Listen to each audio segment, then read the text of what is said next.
Mateus, capítulo 5, versículo 43 ao 48.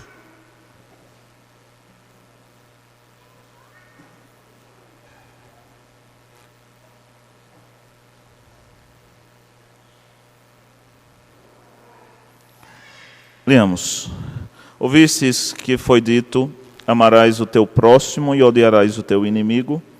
Eu, porém, vos digo: amai os vossos inimigos e orai pelos que vos perseguem, para que vos torneis filhos do vosso Pai Celeste, porque Ele faz nascer o seu sol sobre os maus e bons, e vir chuvas sobre os justos e injustos. Porque se amardes os que vos amam, que recompensa tendes? Não fazem os publicanos também o mesmo? E se saudardes somente os vossos irmãos, o que fazeis demais? Não fazem os gentios também o mesmo? Portanto, sede vós perfeitos, como perfeito é o vosso Pai Celeste. Evangelho do Senhor, louvado sejas, ó Cristo. Oremos.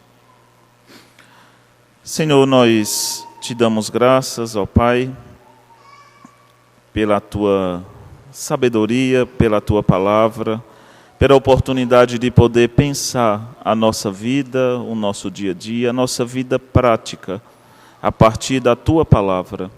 Pelo temor que o Senhor distribui entre nós, para crermos, para aceitarmos, para praticarmos e não resistirmos, ó Pai, à tua palavra. E assim nós pedimos a tua bênção mais uma vez para com essa igreja. E onde quer que seja que a tua palavra esteja sendo pregada, que o teu Espírito nos conduza à compreensão e à mudança necessária que precisamos. Uma mudança que vem do profundo do nosso coração. Que seja uma mudança no nosso coração, de onde procede todas as coisas, aonde é a fonte de todas as coisas, que o nosso coração seja integralmente e absolutamente teu. Que o Senhor assim nos ajude, em nome de Cristo. Amém. Podeis sentar.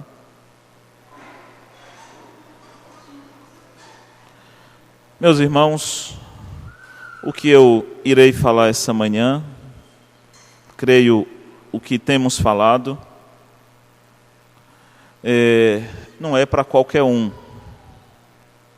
O que eu irei falar essa manhã não é para gentil, não é para pessoas aquém do Evangelho, não é para os nossos parentes que não conhecem a Cristo. O que eu vou falar nessa manhã não é para qualquer um, não é para qualquer pessoa. O que eu vou falar nessa manhã, na realidade, é para você e eu, que creio que somos, ou talvez todos, ou talvez uma maioria, não sei, somos filhos de Deus, nascidos em Cristo Jesus, ou renascidos em Cristo Jesus. Pessoas que nasceram outra vez, portanto, pessoas que têm uma outra vida. Pessoas que nasceram outra vez, portanto, pessoas que têm outro coração, que têm outra mente, que pelo menos deseja outro tipo de sensação, outro tipo de sentimento. E como nós vamos ver, o sentimento que deveríamos desejar ou ter deveria ser aquele, como disse Paulo em Filipenses, aquele que a gente encontra em Cristo Jesus. E não aquele que a gente encontra nesse mundo. E não aquele que a gente encontra nas pessoas aí fora. Ou não aquele que a gente encontra nas pessoas que não conhecem Cristo. Deveríamos lamentar, deveríamos chorar, deveríamos, como falou o Ricardo, quando essas coisas ali que acontecem com todos nós, tivessem acontecendo, no mínimo nos constranger e talvez chorar. Porque aquilo que existe no mundo está existindo na gente. Aquilo que existe em Cristo Jesus, a gente não tem visto na gente, ou talvez as pessoas mais próximas que vamos tratar, ou as pessoas mais distantes, não conseguem ver Cristo e aquilo que se vê em Cristo na nossa vida. Temos falado, desde o ano passado e o ano atrasado e retrasado, a respeito de Corandel. Viver uma vida na presença de Deus, para a glória de Deus, sobre a autoridade de Deus. Isso significa que nós somos dele absolutamente. É dele, por meio dele, para ele, todas as coisas. Se não for assim, não somos discípulos. Ou pelo menos, em alguns momentos, não conseguimos ser discípulos. E precisamos nos preocupar com isso. Temos visto a respeito da autoridade de Deus sobre a nossa vida, que se expressa através do ensinamento da palavra dele. É a lei de Deus que nos autoriza, ou a lei de Deus que é a nossa autoridade, e nesse caso do Sermão do Monte, a nossa autoridade prática. Vimos na nossa introdução a respeito do que deveria haver, ou deve haver, existir no discípulo, que é, primeiro, arrependimento. Um discípulo tem que se arrepender. Tem que haver arrependimento, consequentemente, renúncia. Olha, eu estou arrependido disso. Então, mas você vai querer isso outra vez. Não, a gente entra num processo de renúncia. E como a gente vai conseguir fazer tanta coisa que nos é exigida? Aprendendo. A gente senta como vocês estão aí. Aonde tem curso, por exemplo, hoje em dia tem curso para tudo na vida. Tem curso até do auxiliar de nada.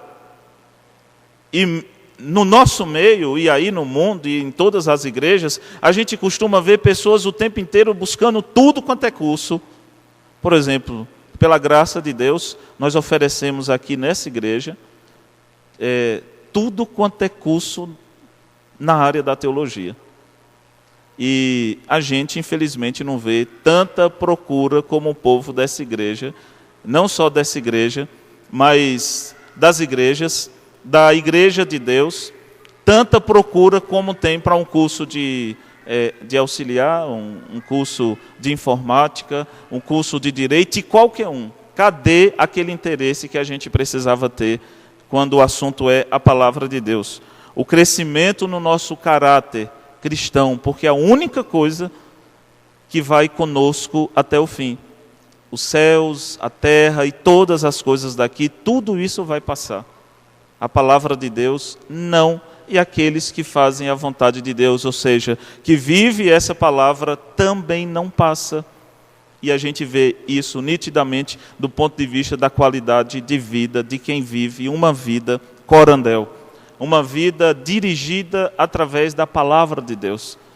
A gente vê.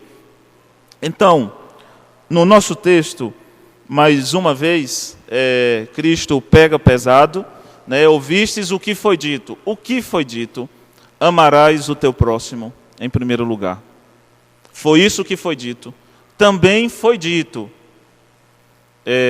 Nesse caso, foi dito, Deus disse, está lá, Moisés, amarás o teu próximo. Também foi dito, segundo a interpretação, segundo a tradição, odiarás o teu inimigo. Mas Cristo disse, foi dito, amarás o teu próximo. Se existe algo que não bate com a vida cristã de ninguém, com a proposta de vida cristã, onde quer que seja, é a falta de amor. Tipo assim, se você não tem amor, Cristo você não tem. Não tem como a gente desassociar. Se você tem Cristo, você ama. Se você não tem, você não ama. E se você não ama, você não tem. Acreditamos que pessoas não têm Cristo ou não conseguem expressar Cristo por meio do amor em algumas coisas. É que um livro chamado O Mal que Habita em Mim, Chris Lundegaard, fala a respeito de alguns lugares que a gente insiste em não deixar Jesus entrar. O amor dele entrar, a pessoa dele entrar para nos libertar. Olha, aqui o Senhor pode ir, mas aqui não. E ele fala a respeito desses espaços como o lugar, ou os espaços, ou a casa, o recipiente mal assombrado, ou a casa mal assombrada do nosso coração. É onde Jesus não entra para acender a luz. É treva, é escuridão, é desequilíbrio, é falta de caráter, entende? É ódio, é vingança, é amargura, é ressentimento, é ferida. Como eu costumo dizer nas aulas, é como você deixar comidas estragada em algum recipiente da sua casa, e essa casa é essa aqui, e fica estragada, e mais estragada, e vai indo, que não tem no mundo quem consiga entrar ali. E o pior, que a gente não resiste. Como falou, por exemplo, Jerry Bridges, no livro Pecados Intocáveis, aquela bactéria, aquela podridão, aquela imundície, cedo ou mais tarde vai tomar conta de toda a sua casa, de todo o nosso coração. Não tem como. Ou seja, tem como viver sem amar? A ideia é melhor morrer do que viver sem amar. Não tem como. E não tem como assim, não, eu vou ficar sem amar só nisso aqui. Não, isso aqui vai contaminar você. Não tem como. Entende? Por que Deus expulsou Adão? Eva? Porque eles resolveram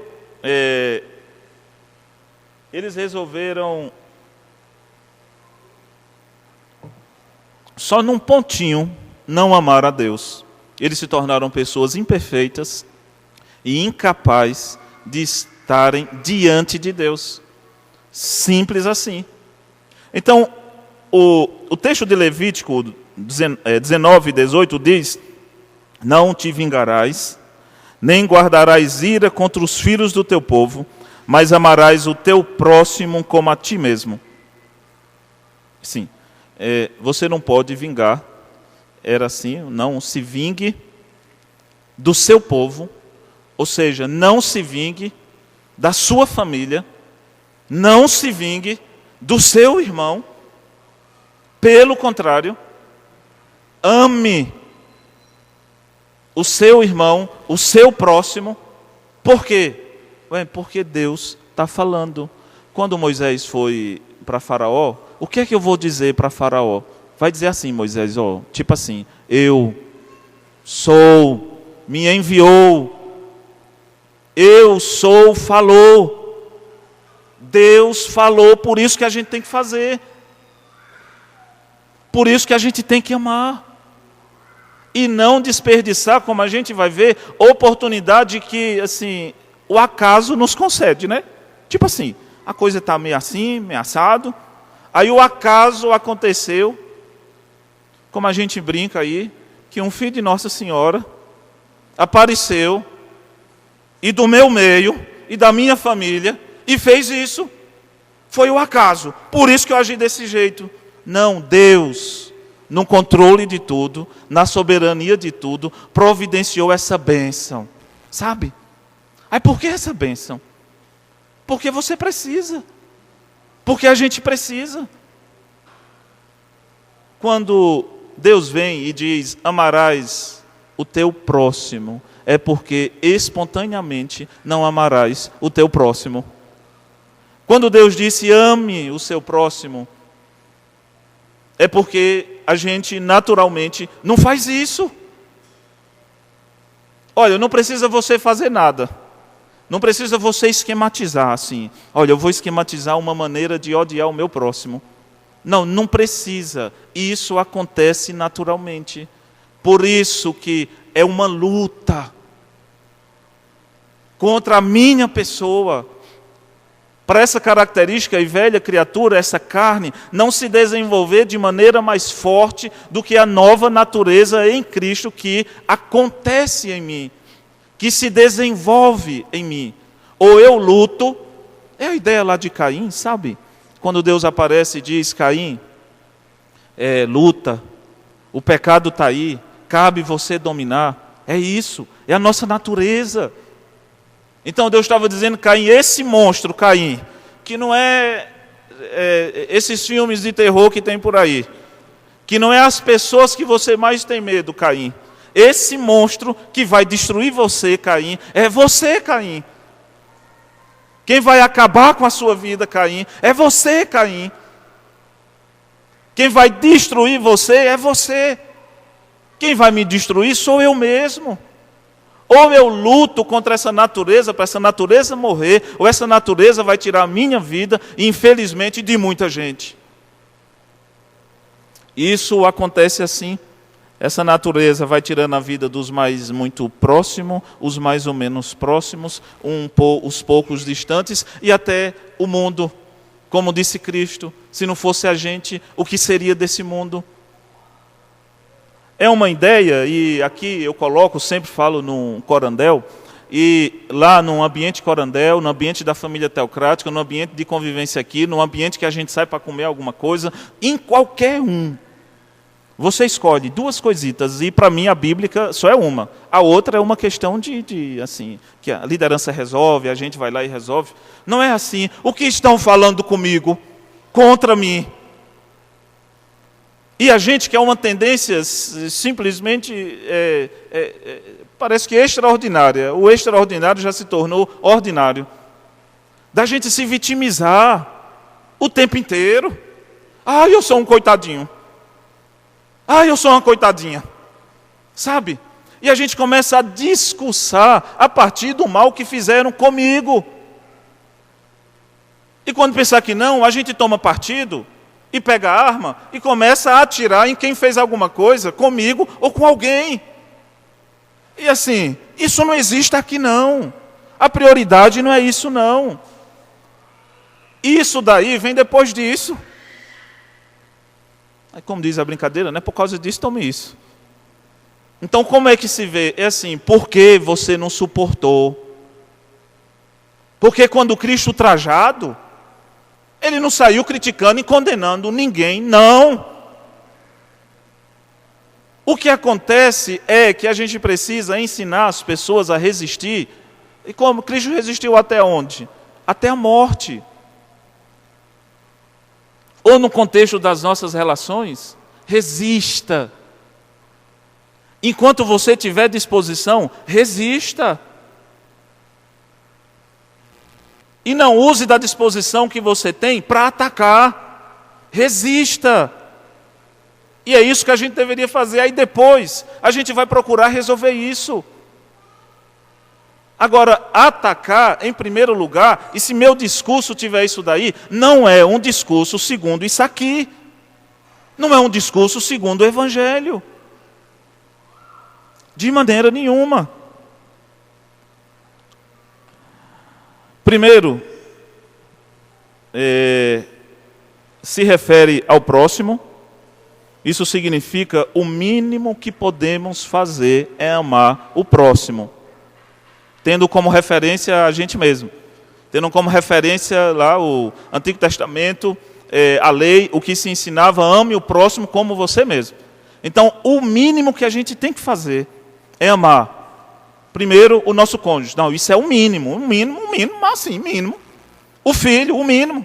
Os pais, o mínimo. Os mais próximos, o mínimo. O povo da igreja, o mínimo. Aí, em segundo lugar, que a gente vai ver depois, as pessoas mais distantes. Entende? O que a gente tem que fazer, no mínimo, é isso. A força da obediência nos faz amar, superando os sentimentos que temos de alguém.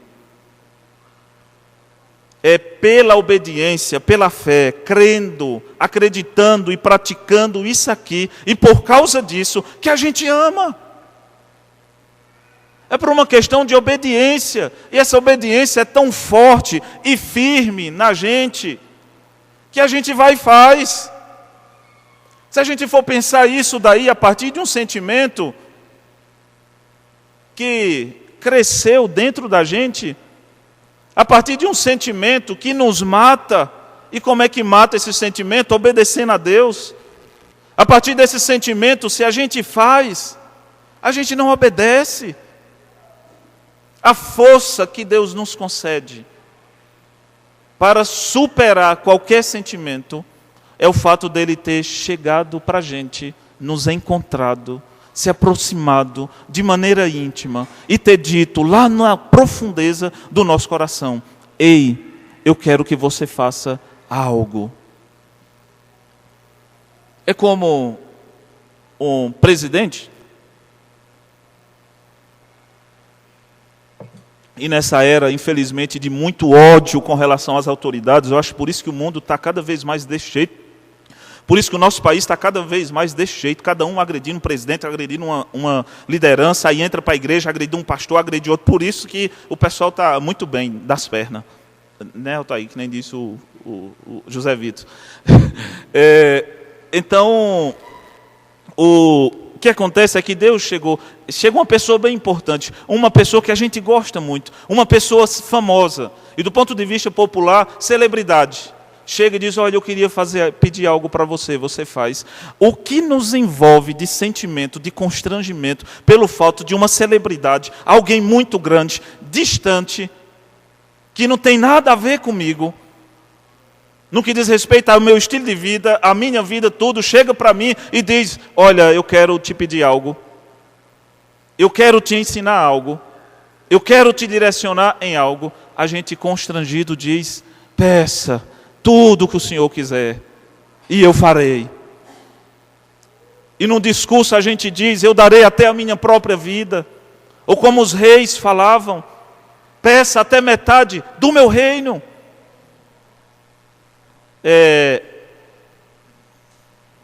Thomas Watson, falando lá no livro dele, Puros de Coração, Thomas Watson disse assim: se um dia Deus perguntasse para você, peça o que você quiser, e como antigamente, até metade do reino, você devia pedir um coração puro. E o que significa um coração puro? Como o Altair pregou, um coração puro significa que eu vou investigar e tirar tudo aquilo que me mantém impuro, tirar tudo aquilo que me mantém distante de Deus, tudo aquilo que me mantém de alguma maneira, assim, atrapalhando a minha vida integral, a minha vida íntegra, a minha vida completa com Deus. É isso que eu quero. E é isso que a gente deveria pedir. Então Deus chega e a gente fica constrangido: Senhor, peça. E Ele pede, e a gente vai. E se Ele pedir uma coisa que o nosso sentimento diz: não, eu acho que não. A obediência e esse novo sentimento é mais forte do que aquele ruim e mau que se desenvolveu e de alguma maneira foi nutrido por mim, por nós. A outra coisa bem interessante é o temor que temos a Deus, sendo maior do que o temor que temos ao homem, estabelecerá o que nós vamos fazer. Sabe por que as pessoas têm esse negócio aqui ao contrário de ódio ao próximo? É porque temem ao próximo. É porque na história foi desenvolvido um temor ridículo. Na nossa história foi desenvolvido um medo muito grande do outro, do homem. E o que deixa a gente travado: não, eu não sei se eu vou, não sei se eu não vou. E quando a gente vai para brigar, para destruir, para fazer qualquer coisa, é por causa do temor que a gente tem e medo que a gente tem do homem. Por isso que a gente não ama o homem, porque a gente teme ao homem. A gente prefere se vingar e odiar o homem porque a gente teme o homem. O temor a Deus deixa a gente equilibrado, disposto para ir em frente, em nome de Deus, porque eu temo a Deus e não ao homem. Se Deus diz: ame esse aí, faça por esse daí, o temor que eu tenho a Deus é mais forte do que o que eu desenvolvi na história com aquele que Deus manda. Um cara, um grande homem chamado George Miller, a respeito de si mesmo, ele disse assim: eu morri. Esse era o tema. Houve um dia em que eu morri completamente, totalmente. Morri para George Miller e suas opiniões, preferências, gostos, vontades. Morri para o mundo, para sua aprovação e censura, para aprovação e condenação da parte da parte de meus irmãos e meus amigos. Desde então tenho me esforçado para somente ser aprovado diante de Deus. Eu morri. Por que eu estou querendo fazer o contrário disso aqui? Porque eu não morri. Por que eu estou querendo fazer o que a minha natureza disse? E se eu faço, é porque eu quero que essa natureza não morra, ou por enquanto ainda não morra. E oportunidade não falta para a gente matar essa natureza. Mas a gente prefere, infelizmente, nutrir essa natureza. E nesse contexto, e no que a gente está falando, no que o texto diz, eu prefiro nutrir uma natureza de ódio para com alguém. E a gente vai ver, se isso acontece é porque esse alguém, graças a Deus, fez alguma coisa. E eu tenho a oportunidade de ser quebrantado. Eu tenho a oportunidade de ser purificado, triturado. De passar em parte, pelo menos, aquilo que Cristo passou. Eu tenho essa oportunidade de fazer isso. Mas eu tenho que morrer. Se eu não morrer, não vai. Não dá. Eu tenho que morrer. Aonde eu tenho que morrer? Insistir na luta contra a vontade de vingar-se ou dar o que o outro humanamente merece para que o outro seja liberto por meio do amor incondicional. Lutei contra mim mesmo para que para que ele seja liberto dele mesmo. Ele será liberto por meio do que me libertou. Se insisto, é porque não estou liberto de mim mesmo. Não estou, pelo menos em parte, livre em Cristo. Não fui completamente liberto. Entende? Por que eu estou aqui mesmo? Por que estamos aqui mesmo? É porque fomos muito bons, né? Não fizemos mal a Cristo, por isso que nós estamos aqui. Só fizemos o bem, por isso que nós estamos aqui. Fomos e somos as melhores pessoas que o mundo já viu, né? Por isso que nós estamos aqui.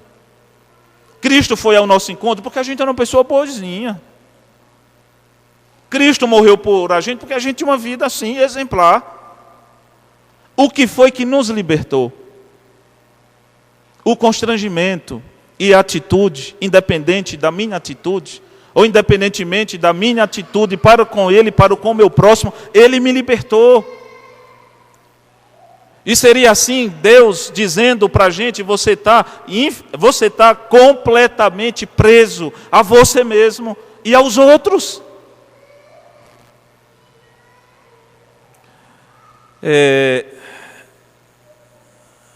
Como falei, o nosso maior inimigo é a gente mesmo. A gente precisa se libertar da gente mesmo. E aqui os comentaristas falam, você precisa libertar o outro de você mesmo, do seu ódio. E não adianta argumentar, a ideia é que não adianta argumentar o que quem quer que seja fez com a gente. E quando a gente alimenta, e o nosso discurso, a maior parte do tempo do nosso discurso, ou a nossa vida, o nosso jeito de ser, a gente está alimentando o velho homem, a antiga natureza. Tudo aquilo que não for amor, disse Agostinho, não pode. Agostinho disse, você olha, é pela graça. Ele disse, Senhor, me cura os meus olhos pela tua graça, que os meus olhos vejam pela tua graça. Cura os meus lábios pela tua graça. As minhas atitudes pela tua graça, ou seja, ele disse, olhe pela graça, fale pela graça, faça pela graça. Olhe por amor, fale por amor, faça por amor, senão não olhe, não fale, não faça. É assim. Foi assim que Cristo nos libertou. E libertou de quem? Da gente mesmo. E mais uma vez, isso não é espontâneo. Ou a gente luta, ou a gente morre. Ou a gente luta com isso no nosso meio, ou não vai acontecer o que aconteceu com o diácono Ricardo. Ou a gente entende que a realidade é essa, a nossa natureza é essa, ou a gente não luta. A gente acha que está tudo certo. E quando pensa que não, o nosso coração tende. Que reflete a nossa aparência, ou a nossa aparência que reflete o nosso coração, vai dizer que eu não estou bem. Ah, mas você está com Deus e não está bem? É porque uma dessas coisas tem acontecido. Martin Lloyd-Jones disse, vamos ter que romper com aquilo que chamamos de direitos pessoais. Ou abrimos mãos dos nossos direitos, ou não vamos conseguir. Isso é uma coisa muito comum. Vamos conversar. O que é que a gente estabelece? Geralmente a gente já vai pronto. É o que um advogado faz. Os que tem aqui. É o que o promotor de justiça faz. Mas diante de Deus não é desse jeito que se faz. Então o advogado vai lá para promover o direito de alguém. Quem é que tem razão? Fulano tem razão. Ah, eu acho que... tá certo. Sim. Não, acho que... Então você é advogado dele, vem um promotor para promover a justiça. A nossa mente, o nosso raciocínio não parte desse pressuposto. Não significa que a gente vai estar saindo e matando gente por aí, dizendo que está tudo certo. Mas para a gente libertar aquele que mata, não é matando.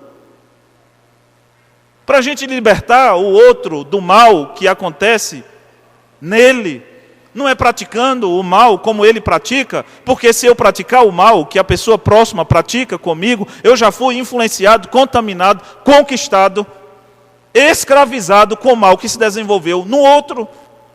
É assim. Ou eu parto a partir do direito que Cristo me ensinou, do amor ao próximo, que a lei me ensina, do amor ao próximo, ou eu não vou chegar nos céus. Olha só Cristo lá na cruz, aquele homem devia, só Cristo que não devia, os outros deviam. E o que entendeu isso aqui que eu estou dizendo, e é interessante, uma vez eu li no livro, e esse livro dizia assim, vou falar com as minhas palavras, que aqueles dois homens deviam, e teoricamente ninguém ali devia. Mas aqueles dois homens ali, eles eram o melhor representante de todos aqueles ali. Mas um deles surpreendeu ali e surpreendeu aqui. Um deles reconhece que ele não tem direito. Um deles reconhece que merece estar ali. Fizemos e estamos aqui porque merecemos e praticamos. Mas esse homem, que mal fez? Sabe o que isso significa? Assim, esse homem é o único que pode dizer quem merece morrer e quem merece ficar vivo. É esse homem. Aí Cristo olha para esse homem e diz, verdadeiramente hoje entrarás no paraíso. E o outro, indiretamente, implicitamente, estava ouvindo Cristo dizer, hoje mesmo, por você não reconhecer, as portas do inferno se abrirão para você. É assim. Não tem como. A beleza da tranquilidade, da paz, da vida, do paraíso, a gente obter se não for através do perdão, se não for através do direito conquistado milagrosamente, extraordinariamente, por Cristo. Não tem como. Porque Cristo veio ao meu encontro.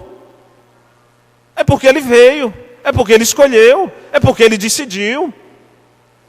Ele abriu mão do próprio direito quando esteve aqui na terra. Estava lá para ser julgado. Pilatos, vai, fala. Tu não vai falar nada.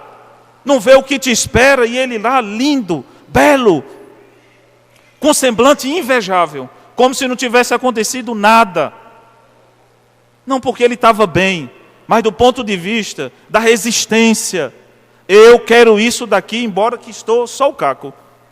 E ele foi, e ele disse, se fosse assim, se não fosse o propósito de Deus, eu pediria a ele, e ele enviaria um anjo aqui, destruía com tudo isso aqui. Mas não. Essa é a justiça de Deus, abrir mão da nossa própria.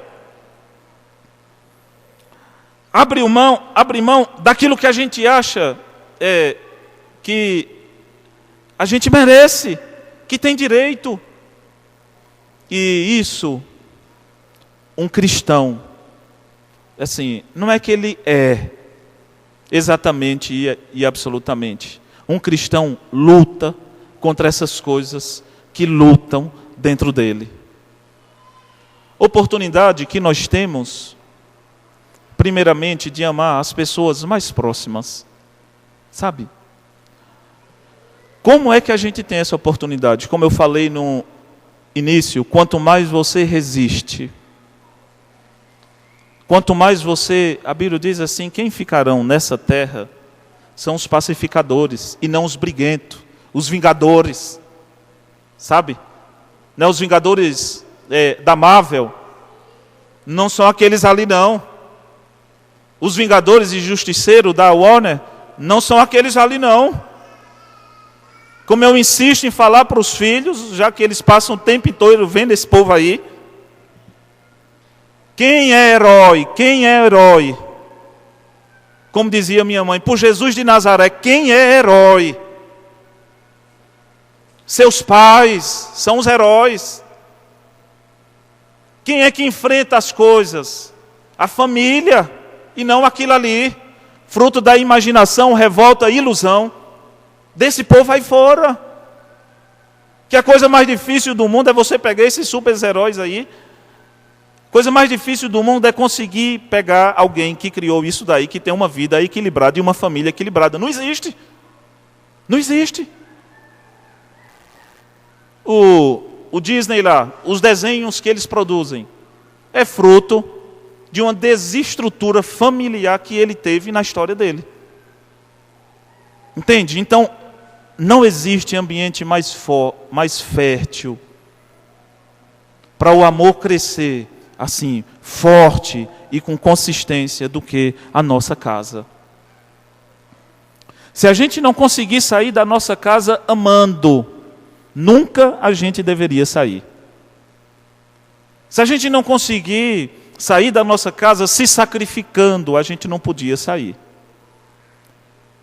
Se a gente não conseguir ensinar para os nossos filhos o que é ser um pacificador, ser aquele que aguenta, ser aquele que suporta e pegar todos os ambientes ali e dizer, meu filho, eu quero que você seja como o Filho de Deus.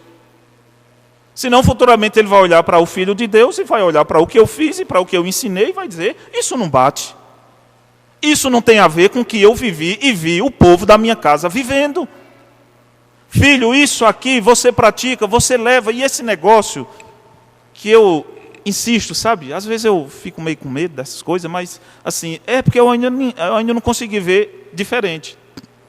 Os filhos de antigamente, eles aguentavam as coisas. Não tinha esse negócio, é tempo de guerra.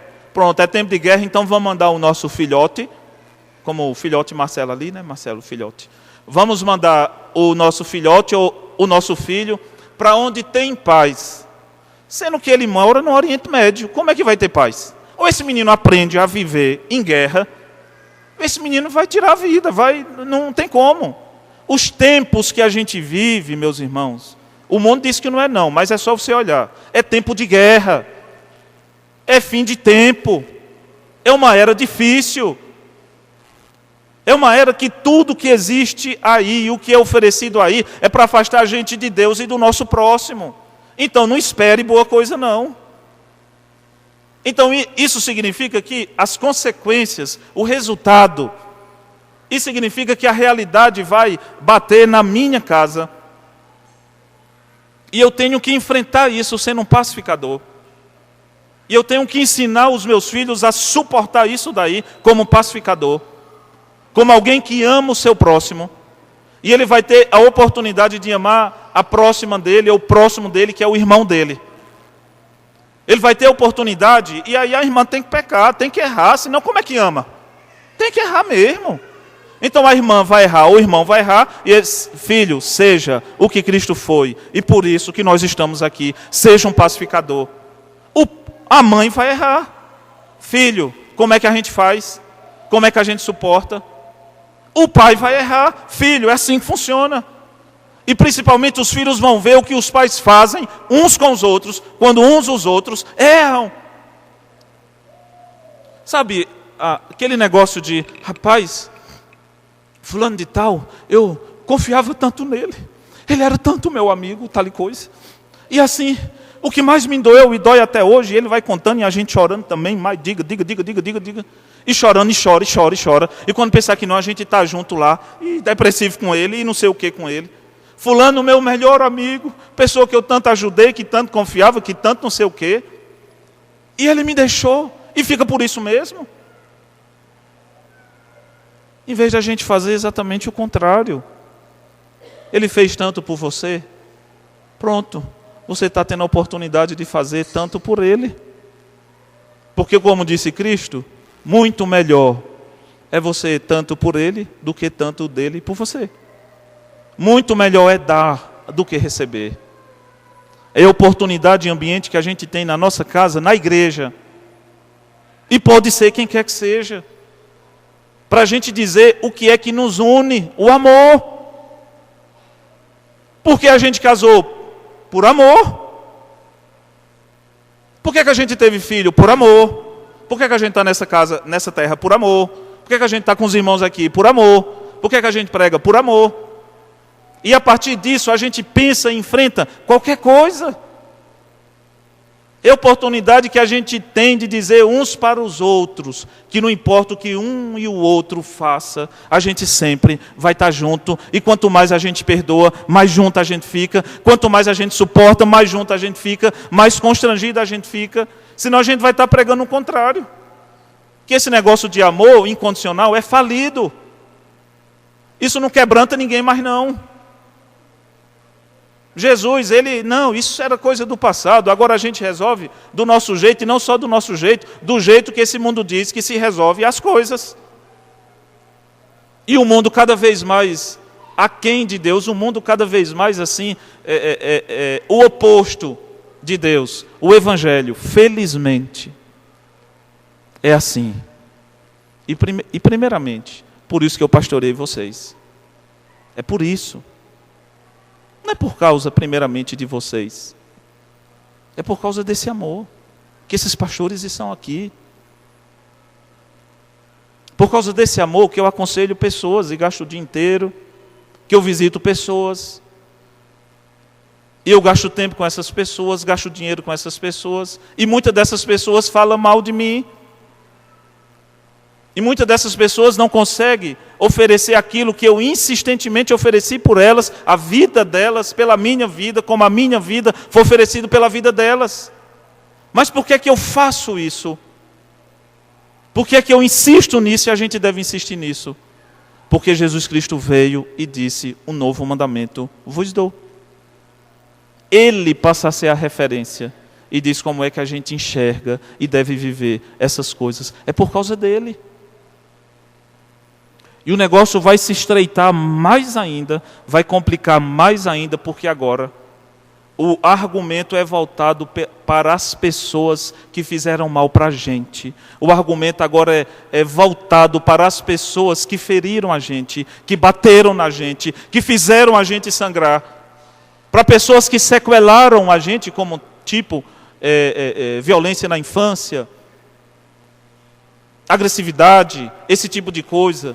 Aí Cristo agora e o argumento se volta, e aí a gente vai ver que aconteceu isso com Cristo, porque não pode acontecer com a gente. Aconteceu isso com Cristo, porque não pode acontecer com o filho da gente.